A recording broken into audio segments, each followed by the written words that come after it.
Kannada ಇಂಡಸ್ಟ್ರೀಲಿ release ಆಗಿರೋ ಎಷ್ಟೋ block buster industry hit ಸಿನಿಮಾಗಳು, ಇದರಿಂದ ಎಷ್ಟೋ ಕತೆಗಳಿರುತ್ತೆ. ವರ್ಷಕ್ಕೆ ಲೆಕ್ಕ ಇಲ್ದಂಗೆ ಸಿನಿಮಾಗಳು ರಿಲೀಸ್ ಆಗ್ತಾ ಇರುತ್ತೆ. ಅದರಲ್ಲಿ ಒಂದು 10-15 ಸಿನಿಮಾಗಳು blockbuster industry hit super hit ಆಗುತ್ತೆ. ಯಾಕಂದರೆ ಒಂದು ಅದ್ಭುತವಾದ ಸಿನಿಮಾ ಬರಬೇಕಂದ್ರೆ, ಒಂದು ಬ್ಲಾಕ್ ಬಸ್ಟರ್ ಸಿನಿಮಾ ಬರಬೇಕಂದ್ರೆ ಅದರಿಂದ ಅದ್ಭುತನೇ ಸೃಷ್ಟಿಯಾಗಿರಬೇಕು. ನಾನು ಯಾಕೆ ಈ ಮಾತು ಹೇಳ್ತಾ ಇದ್ದೀನಿ ಅಂದರೆ, ಒಂದು ಸಿನಿಮಾದ ಕತೆ ಚೆನ್ನಾಗಿದ್ರೂ ಅದನ್ನು ಹ್ಯಾಂಡಲ್ ಮಾಡೋ ಡೈರೆಕ್ಟರು, ಆ ಪಾತ್ರಕ್ಕೆ ಸೆಟ್ ಆಗೋ ಆ್ಯಕ್ಟರ್ಸು ಒಂದು ಮ್ಯೂಸಿಕ್ಕಿಂದ ಒಂದು ಪ್ರಪಂಚನೇ ಸೃಷ್ಟಿ ಮಾಡ್ಬೋದು. ಸಿನಿಮಾಗೆ ಮ್ಯೂಸಿಕ್ ಡೈರೆಕ್ಟ್ರು ಎಷ್ಟು ಇಂಪ್ಯಾಕ್ಟ್ ಮಾಡ್ತಾರೆ ಅಂತ ನಮಗೆಲ್ಲ ಚೆನ್ನಾಗಿ ಗೊತ್ತು. ಆ ಸಿನಿಮಾದ ಜಾನರ್ಗೆ ಒಳ್ಳೆ ಮ್ಯೂಸಿಕ್ ಕೊಡೋ ಮ್ಯೂಸಿಕ್ ಡೈರೆಕ್ಟ್ರು, ಇದೇ ಥರ ಸುಮಾರು ಜನ ಒಳ್ಳೊಳ್ಳೆ ಟೆಕ್ನಿಷಿಯನ್ಸು, ಈ ಎಲ್ಲ ಒಳ್ಳೆ ಟೀಮು ಜೊತೆ ಸೇರೋದನ್ನೇ ಒಂದು ಸಿನಿಮಾ ಬ್ಲಾಕ್ ಬಸ್ಟರ್ ಇಂಡಸ್ಟ್ರಿ ಹಿಟ್ ಆಗೋದು. ಅಂಥ ಸಿನಿಮಾಗಳು ನಮ್ಮ ಇಂಡಸ್ಟ್ರೀಲಿ ತುಂಬಾ ಬಂದಿದೆ. ಆ ಸಿನಿಮಾಗಳ್ನ ನಮ್ಮ ಕನ್ನಡ ಹೀರೋಸು ರಿಜೆಕ್ಟ್ ಕೂಡ ಮಾಡಿದ್ದಾರೆ. ಅದು ಯಾವ್ಯಾವ ಸಿನಿಮಾ ಯಾವ್ಯಾವ ಹೀರೋಸು ರಿಜೆಕ್ಟ್ ಮಾಡಿದ್ದಾರೆ, ಇವತ್ತು ನಾನು ಅದ್ರ ಬಗ್ಗೆ ಮಾತಾಡ್ತೀನಿ. ಅದಕ್ಕೂ ಮುಂಚೆ ನೀವು ಇನ್ನೂ ನನ್ನ ಚಾನಲ್ ಸಬ್ಸ್ಕ್ರೈಬ್ ಮಾಡ್ಕೊಂಡಿಲ್ಲ ಅಂದರೆ ಸಬ್ಸ್ಕ್ರೈಬ್ ಮಾಡ್ಕೊಳ್ಳಿ, ಮತ್ತು ಲೈಕು ಕಮೆಂಟ್ಸು ಮಾಡೋದನ್ನ ಮರಿಬೇಡಿ. ಯೋಗರಾಜ್ ಭಟ್ ಅವರು ನಿರ್ದೇಶನ ಮಾಡಿರೋ ಕನ್ನಡದ blockbuster industry hit movie Mungaru Male. ಈ ಸಿನಿಮಾನ ಮೊದಲು ಕತೆ ಹೇಳಿದ್ದೆ ಪುನೀತ್ ರಾಜ್ಕುಮಾರ್ ಅವ್ರಿಗೆ, ಆದರೆ ಅವರು ಕೆಲವೊಂದು ಕಾರಣಾಂತರಗಳಿಂದ ಈ ಸಿನಿಮಾನ ರಿಜೆಕ್ಟ್ ಮಾಡಿದ್ರು. ಅದಾದಮೇಲೆ ಕಾಮಿಡಿ ಗಣೇಶ್ ಅವ್ರ ಕೈ ಸೇರಿತು. ಆ ಟೈಮಲ್ಲಿ ಈ ಸಿನಿಮಾ ಯಾವ ರೀತಿ ಕ್ರೇಜ್ ಸೃಷ್ಟಿ ಮಾಡ್ತು, ಇಂಡಸ್ಟ್ರಿ ಹಿಟ್ಟಾಗಿ ಹೊರಬಂತು. ಈ ಸಿನಿಮಾ ಯಾವ ರೀತಿ ಟ್ರೆಂಡ್ ಕ್ರಿಯೇಟ್ ಮಾಡಿತ್ತು ಅಂದರೆ, 1 ವರ್ಷಕ್ಕಿಂತ ಮೇಲೆ ಈ ಸಿನಿಮಾ ಥಿಯೇಟ್ರಲ್ಲಿ ಓಡ್ತು. ಕೇವಲ 75 ಲಕ್ಷ ಬಜೆಟ್ ಹಾಕಿದ್ದು ಈ ಮೂವಿ ಆ ಟೈಮಲ್ಲೇ 75 ಕೋಟಿಗಿಂತ ಮೇಲೆ ಕಲೆಕ್ಟ್ ಮಾಡ್ತು. ಜಸ್ಟ್ ಇಮ್ಯಾಜಿನ್ ಮಾಡ್ಕೊಳ್ಳಿ, ಈ ಸಿನಿಮಾ ಯಾವ ರೀತಿ ಕ್ರೇಜ್ ಸೃಷ್ಟಿ ಮಾಡಿರಲ್ಲ, ಅದು 90s ಕಿಡ್ಸ್ಗೆ ಗೊತ್ತಿರುತ್ತೆ. ಮತ್ತು ಅದರಲ್ಲಿ ವರ್ಕ್ ಮಾಡಿರೋ ಪ್ರತಿಯೊಬ್ಬರಿಗೂ ಬ್ರೇಕ್ ತಂದು ಕೊಡ್ತು.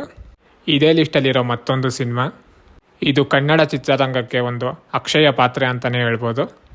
ಎಷ್ಟು ಸರಿ ರಿಲೀಸ್ ಆದ್ರೂ ಬಾಕ್ಸ್ ಆಫೀಸ್ ಶೇಕ್ ಮಾಡ್ತಿತ್ತು. ಅದೇ ನಮ್ಮ ಕನ್ನಡದ ಹೆಮ್ಮೆಯ ಚಿತ್ರ ಓಂ.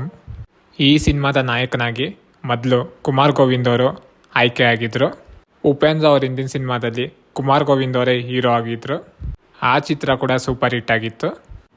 ಓಂ ಕಥೆನ ಬದಲಾವಣೆ ಮಾಡಿದ ಉಪೇಂದ್ರ ಅವರು ಇದನ್ನು ದೊಡ್ಡ ಮಟ್ಟದಲ್ಲೇ ತೋರಿಸ್ಬೇಕು ಅಂತ ನಿರ್ಧಾರ ಮಾಡಿ, ಆಗ ಟ್ರೆಂಡಲ್ಲಿದ್ದ ಶಿವಣ್ಣ ಅವ್ರನ್ನ ಆಯ್ಕೆ ಮಾಡಿದ್ರು. ಆ ಸಿನಿಮಾದಲ್ಲಿ ಇವ್ರು ಬಂದರು ಅಂದರೆ ಅದು ತುಂಬ ದೊಡ್ಡ ಮಟ್ಟದಲ್ಲೇ ರೀಚ್ ಆಗುತ್ತೆ ಅಂತೇಳಿ ಶಿವಣ್ಣ ಅವರು ಸತ್ಯ ಅನ್ನೋ ಪಾತ್ರಕ್ಕೆ ಯಾವ ರೀತಿ ನ್ಯಾಯ ಒದಗಿಸಿದ್ರು ಅಂದರೆ, ಈ ಸಿನಿಮಾನ ಬೇರೆ ಯಾರು ಮಾಡಿದ್ರು ಈ ಸಿನಿಮಾ ಈ ರೀತಿ ರೀಚ್ ಆಗ್ತಿರ್ಲಿಲ್ಲ. ರೌಡಿಸಮ್ಮು, ಭೂಗತಾಲೋಕ, ಲಾಂಗ್ನ ಇಂಟ್ರೊಡ್ಯೂಸ್ ಮಾಡಿದ್ದೆ ಈ ಸಿನಿಮಾ. ಈ ಸಿನಿಮಾನ ಉಪೇಂದ್ರ ಅವರೇ ತೆಲುಗಲ್ಲಿ ರಿಮೇಕ್ ಮಾಡ್ತಾರೆ, ಆಗಿನ ಟಾಪ್ ಹೀರೋ ರಾಜಶೇಖರ್ ಅವ್ರು ನಿಕ್ಕೊಂಡು. ಆದರೆ ಆ ಸಿನಿಮಾ ಫ್ಲಾಪ್ ಆಗಿ ಹೊರಬರುತ್ತೆ. ಈ ಲಿಸ್ಟಲ್ಲಿರೋ ಮತ್ತೊಂದು ಸಿನಿಮಾ ನಾಗತಿಹಳ್ಳಿ ಚಂದ್ರಶೇಖರ್ ಅವರು ನಿರ್ದೇಶನ ಮಾಡಿದ ಅಮೇರಿಕಾ ಚಿತ್ರ. ಈ ಸಿನಿಮಾದಲ್ಲಿ ರಮೇಶ್ ಅರವಿಂದ್ ಮತ್ತು ಅಕ್ಷಯ್ ಆನಂದ್ ಅವರು ವರ್ಕ್ ಮಾಡಿದ್ದಾರೆ. ಅಕ್ಷಯ್ ಆನಂದ್ ಅವರು ಪ್ಲೇ ಮಾಡಿರೋ ಸುಶಾಂತ್ ಅನ್ನೋ ಕ್ಯಾರೆಕ್ಟರು ಮೊದಲು ಆಫರ್ ಬಂದಿದ್ದೆ ಸುದೀಪ್ ಅವ್ರಿಗೆ, ಆದರೆ ಸುದೀಪ್ ಅವ್ರು ಈ ಸಿನಿಮಾನ ಮಾಡಲಿಲ್ಲ. ಅದಾಗಿದ್ದಾದ್ಮೇಲೆ ಈ ಸಿನಿಮಾ ಕನ್ನಡ ಇಂಡಸ್ಟ್ರಿಯಲ್ಲಿ ಬ್ಲಾಕ್ ಬಸ್ಟರ್ ಸಿನಿಮಾ ಆಗಿತ್ತು. ಇದೇ ಸಾಲಲ್ಲಿರೋ ಮತ್ತೊಂದು ಸಿನಿಮಾ ಕಸ್ತೂರಿ ನಿವಾಸ. ಕಸ್ತೂರಿ ನಿವಾಸ ಕತೆ ಮೊದಲು ತಮಿಳಲ್ಲಿ ಬರೆದಿತ್ತು. ಈ ಸತ್ಯ ತುಂಬ ಜನಕ್ಕೆ ಗೊತ್ತಿಲ್ಲ. ತಮಿಳಿನ ಟಾಪ್ ಆ್ಯಕ್ಟರ್ ಆಗಿರೋ ಶಿವಾಜಿ ಗಣೇಶನ್ ಅವ್ರಿಗೆ ಈ ಸಿನಿಮಾ ಮೊದಲು ಬರೆದಿದ್ದು. ಈ ಚಿತ್ರದ ಕ್ಲೈಮ್ಯಾಕ್ಸು ಸ್ಯಾಡ್ ಎಂಡಿಂಗ್ ಇದೆ ಅಂಥೇಳಿ ಈ ಸಿನಿಮಾನ ಅವ್ರು ರಿಜೆಕ್ಟ್ ಮಾಡಿದರು. ಯಾಕಂದರೆ ಆಗೆಲ್ಲ ಈ ಥರ ಸಿನಿಮಾಗಳೆಲ್ಲ ಓಡ್ತಿರ್ಲಿಲ್ಲ. ಅದಾದಮೇಲೆ ದೊರೆ ಭಗವಾನ್ ಅವರು ಈ ಚಿತ್ರದ ಕಥೆನ ತಗೊಂಡು ಕನ್ನಡದಲ್ಲಿ ಕಸ್ತೂರಿ ನಿವಾಸ ಆಗಿ ಮಾಡಿದ್ರು. ಈ ಸಿನಿಮಾ ದೊಡ್ಡ ದಾಖಲೆನೇ ಮಾಡ್ತು. ರಾಜ್ಕುಮಾರ್ ಅವ್ರ ಕೆರಿಯರಲ್ಲಿ ಇದು ಕೂಡ ಒಂದು ಇಂಡಸ್ಟ್ರಿ ಹಿಟ್ಟಾಗಿ ಹೊರಬಂತು. ಕನ್ನಡದಲ್ಲಿ ಬಂದ ಕೆಂಡ ಸಂಪಿಗೆ ಮೂವಿ ಸೂರಿ ಅವರು ಡೈರೆಕ್ಟ್ ಮಾಡಿದರು. ಈ ಸಿನಿಮಾದ ಹೀರೋ ಕ್ಯಾರೆಕ್ಟರ್ಗೆ ಫಸ್ಟು ದರ್ಶನ್ ಅವ್ರನ್ನ ಸೆಲೆಕ್ಟ್ ಮಾಡಿದರು. ಈಗಲೂ ಸೂರಿ ಮತ್ತು ದರ್ಶನ್ ಅವ್ರ ಕಾಂಬೋ ನೋಡೋದಕ್ಕೆ ತುಂಬ ಜನ ವೆಯ್ಟ್ ಮಾಡ್ತಿದ್ದಾರೆ. ಆದರೆ ದರ್ಶನ್ ಅವರು ಈ ಸಿನಿಮಾಗೆ ಡೇಟ್ ಕೊಡೋದಕ್ಕಾಗಲಿಲ್ಲ. ಅದಾದಮೇಲೆ ಈ ಸಿನಿಮಾಗೆ ಹೊಸ ಹೀರೋನ ಇಂಟ್ರೊಡ್ಯೂಸ್ ಮಾಡೋಣ ಅಂತೇಳಿ ವಿಕ್ಕಿ ಅವ್ರನ್ನ ಈ ಸಿನಿಮಾನ ಆಯ್ಕೆ ಮಾಡಿಕೊಂಡ್ರು. ಈ ಸಿನಿಮಾ ಕನ್ನಡದಲ್ಲಿ ಸೂಪರ್ ಹಿಟ್ ಆಯಿತು. ಈ ಲಿಸ್ಟಲ್ಲಿರೋ ಮತ್ತೊಂದು ಸಿನಿಮಾ ರಂಗಿತರಂಗ. ಇದೊಂದು horror thriller movie. Anup Bhandari ಅವರು ಡೈರೆಕ್ಟ್ ಮಾಡಿರೋ ಈ ಮೂವಿಲಿ ಫಸ್ಟು ಸೆಲೆಕ್ಟ್ ಆಗಿದ್ದು ರಕ್ಷಿತ್ ಶೆಟ್ಟಿ, ಅನೂಪ್ ಭಂಡಾರಿ ಅವರು ಈ ಸಿನಿಮಾಗೆ ಮೊದಲು ರಕ್ಷಿತ್ ಶೆಟ್ಟಿ ಅವ್ರನ್ನ ಸಂಪರ್ಕಿಸಿದ್ರು. ಅವ್ರಿಗೂ ಈ ಕತೆ ತುಂಬಾ ಇಷ್ಟ ಆಗಿತ್ತು.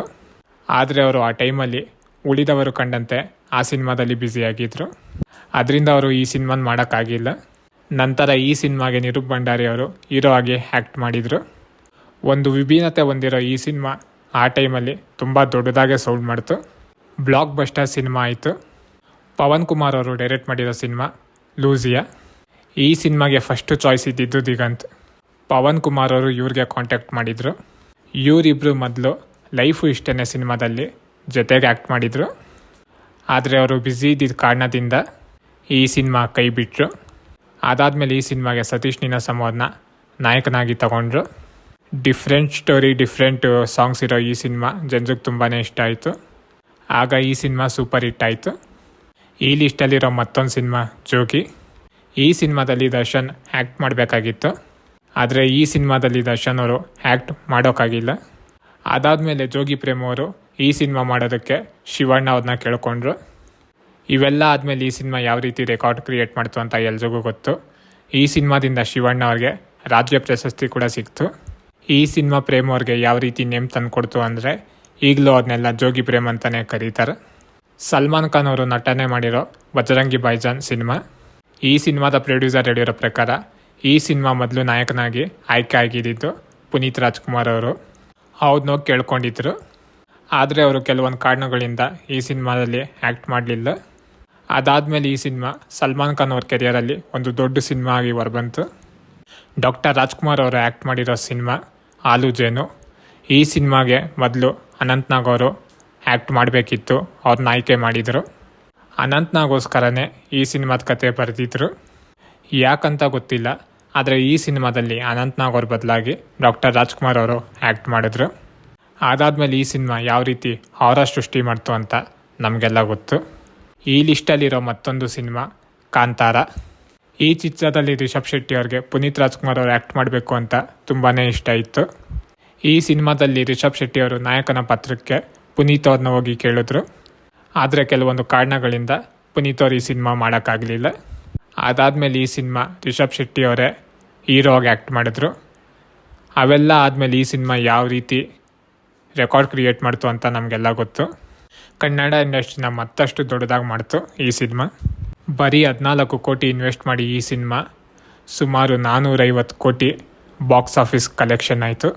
ಯಾವುದೇ ಪ್ರಮೋಷನ್ ಇಲ್ದಿರ ಸಿನಿಮಾ ಕಂಟೆಂಟಿಂದ ಈ ಸಿನಿಮಾ ಯಾವ ರೀತಿ ಜನರಿಗೆ ರೀಚ್ ಆಯಿತು ಅಂತ ನಾವೆಲ್ಲ ನೋಡಿದ್ವಿ. ಇದೇ ರೀತಿ ಇನ್ನೂ ತುಂಬ ಸಿನಿಮಾಗಳು ಲಿಸ್ಟಲ್ಲಿದ್ದಾವೆ. ಇದನ್ನು ನಾನು ಮುಂದಿನ ವಿಡಿಯೋದಲ್ಲಿ ಕಂಟಿನ್ಯೂ ಮಾಡ್ತೀನಿ. ಇವುಗಳಲ್ಲಿ ನಿಮಗೆ ಯಾವ ಸಿನಿಮಾ ಇಷ್ಟ, ಯಾರು ಆ್ಯಕ್ಟ್ ಮಾಡಿದ್ರೆ ಇಷ್ಟ ಆಗಿರೋದು ಅಂತ ಕಮೆಂಟ್ ಮಾಡಿ ತಿಳಿಸಿ. ಇದೇ ಥರ ಒಳ್ಳೊಳ್ಳೆ ವೀಡಿಯೋಗಳಿಗೆ ಚಾನಲ್ ಸಬ್ಸ್ಕ್ರೈಬ್ ಮಾಡೋದು ಮರಿಬೇಡಿ.